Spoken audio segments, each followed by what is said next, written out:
প্রিয় শিক্ষার্থীরা, পলিটেকনিক বিদ্যাপীঠের পক্ষ থেকে তোমাদের জানাই অনেক শুভেচ্ছা। আমরা আজকে নতুন একটি লেসন নিয়ে আসছি। আজকে আমরা শিখাবো তোমাদের দরজার কাঠের কাজের পরিমাণ কিভাবে বের করতে হয়। তোমাদের এরকম একটা প্ল্যান দেওয়া থাকবে, প্ল্যানে দরজা দেওয়া থাকবে এবং তোমাদের এইভাবে কিছু ডাটা দেওয়া থাকবে। এখান থেকে তোমাদের বলবে যে দরজার কাঠের কাজের পরিমাণ বের করো।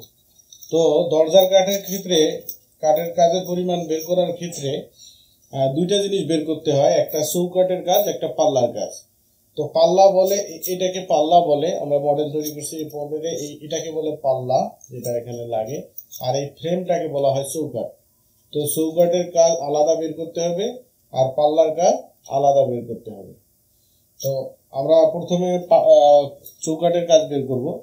তো চৌকাঠের কাজের ক্ষেত্রে আমাদের দরজা কয়টা, এখানে চৌকাঠের কাজ সংখ্যা গুণন দৈর্ঘ্য গুণন প্রস্থ গুণন উচ্চতা। তো এখানে সংখ্যা কতটা সেটা আমাদের এই প্ল্যান থেকে নিতে হবে।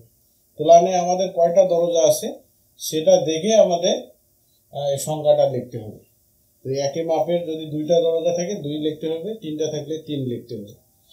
এরপর যে দৈর্ঘ্যটা আমাদের বের করতে হবে সেটা হলো দুই পাশে খাড়া যে দুইটা মেম্বার আছে আর এই প্রস্থ বরাবর যে মেম্বারটা আছে, এই তিনটার সমষ্টি হবে চৌকাঠের দৈর্ঘ্য। তো সেক্ষেত্রে আমরা যদি এরকম চিন্তা করি যে আমাদের এইরকম চৌকাঠটা ছিল, ঠিক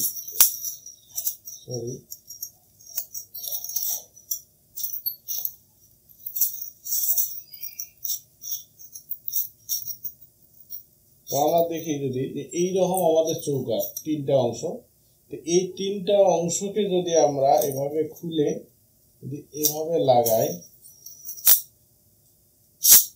তাহলে আমাদের এই লেন্থটাই হবে চৌকাঠের দৈর্ঘ্য। তো প্রথম যে লেন্থটা সেটা হলো কত, আমাদের 200, তারপরে একটা হলো আমাদের 120, পরেরটা হলো 200। তো আমরা এই লেন্থ বের করার ক্ষেত্রে দেখো এল সমান সমান লিখেছি 200 যোগ এই 120 যোগ এই 200, অর্থাৎ এখানে 200 120 200, এই টোটাল করলে হয় 520। তাহলে দৈর্ঘ্য হবে 520 এবং ডাটার মধ্যে চৌকাঠের মাপ দেওয়া থাকবে যে চৌকাঠ 8/10। এই 8/10 বলতে বোঝায় যে আমাদের যে চৌকাঠটা আছে, যদি এটা আবার একটা চৌকাঠের হয়, চৌকাঠের এই দিকে হবে 8 আর এই দিকে হবে 10। চৌকাঠের এই দিকে হবে 8, অর্থাৎ এই অংশটা হবে 8, আর এই দিকে যে অংশটা যেটা দেখা যাচ্ছে না এই দিকে হবে 10। তো এটা হবে প্রস্থ আর এটা হবে উচ্চতা। তো আমাদের এই যে 8 × 10, তারপর গুণ করলে হয় 83,200 সেন্টিমিটার কিউব, 3টা সেন্টিমিটার যার কারণে সেন্টিমিটার কিউব। এরপর আমরা বের করব পাল্লার কাজ। তো পাল্লার কাজ বের করতে গেলে একটু সাবধানতা অবলম্বন করতে হবে। তো পাল্লার কাজের ক্ষেত্রেও সংখ্যা গুণন দৈর্ঘ্য গুণন প্রস্থ। তো সংখ্যা বলতে কয়টা দরজা আছে, তো আমার 2টা দরজা থাকলে পাল্লাও 2টা থাকবে, 3টা দরজা থাকলে পাল্লাও 3টা থাকবে। তো আমাদের 2টা যেহেতু দরজা, যার কারণে দরজার যে সংখ্যা, পাল্লার কাজের যে সংখ্যা, সেই সংখ্যাটা হবে 2। এরপর আছে দৈর্ঘ্য এবং প্রস্থ। দৈর্ঘ্য আমরা ধরেছি যে এই দিকে যে দৈর্ঘ্য থাকবে লম্বা দিকে, অর্থাৎ 200 সেন্টিমিটারের দিকে, এটা হলো আমাদের দৈর্ঘ্য, আর 120 যেটা সেটা আমরা ধরেছি প্রস্থ, অর্থাৎ বি ধরেছি। তো সেক্ষেত্রে আমাদের এখানে একটু লক্ষ্য করতে হবে যে আমার এইখান থেকে এই পর্যন্ত, অর্থাৎ এখানে 120 হলো এই কর্নার থেকে এই কর্নার পর্যন্ত 120। আমরা যদি এইদিকে একটু দেখি প্রথমে, তো আমাদের এই কর্নার থেকে এই কর্নার পর্যন্ত আমাদের 120। এর থেকে আমাদের যদি এই পাশে 8, আমরা বলছি যে এইটা হলো 8, এটা একটু আগে দেখাচ্ছি যে এইটা 8, চৌকাঠের যে মাপ দেওয়া আছে 8, সেটা এটা 8, তো এইদিকেও 8। এই 8 আর 16 যদি আমরা বাদ দেই তাহলে 120 থেকে 16 বাদ দিলে 104 হয়, অর্থাৎ এই ফাঁকা স্পেসটা হলো 104।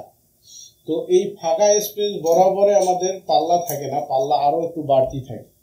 কতটুকু বাড়তি থাকে আমাদের, আপনারা দেখলে বুঝতে পারবেন যে দুই পাশে 2টা বিট থাকে, অর্থাৎ রিবেট থাকে, এটাকে রিবেট বলে।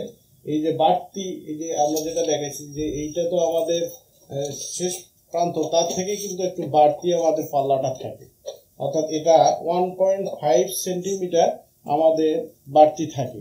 এটা স্ট্যান্ডার্ড একটা মাপ, এটা মনে রাখতে হবে। এটা কখনো তোমাদের অঙ্কের মধ্যে দেওয়া থাকবে না, তোমাদের এটা মুখস্থ করে রাখতে হবে যে আমাদের এই যে বিট আছে এই বিটটা বা এই রিবিটের মান হলো 1.5 সেন্টিমিটার। তো আমাদের এই দিকে 1.5 সেন্টিমিটার থাকবে, যোগ হবে, এই দিকে 1.5 সেন্টিমিটার যোগ হবে।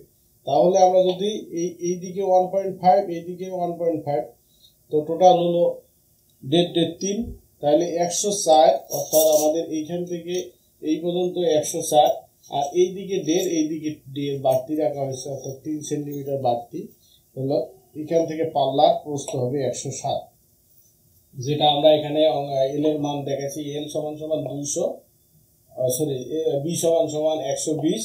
এই 120 হলো এখান থেকে এই পর্যন্ত 120, এখান থেকে এই 8 মাইনাস, এখান থেকে এই 8 মাইনাস, তারপরে প্লাস এইখানকার 1.5, তারপরে প্লাস এই দিকে 1.5, এই টোটাল যোগ বিয়োগ করলে 107। এটা হবে আমার যে পাল্লা আছে এই পাল্লার প্রস্থ, এই পাল্লার প্রস্থ হবে 107।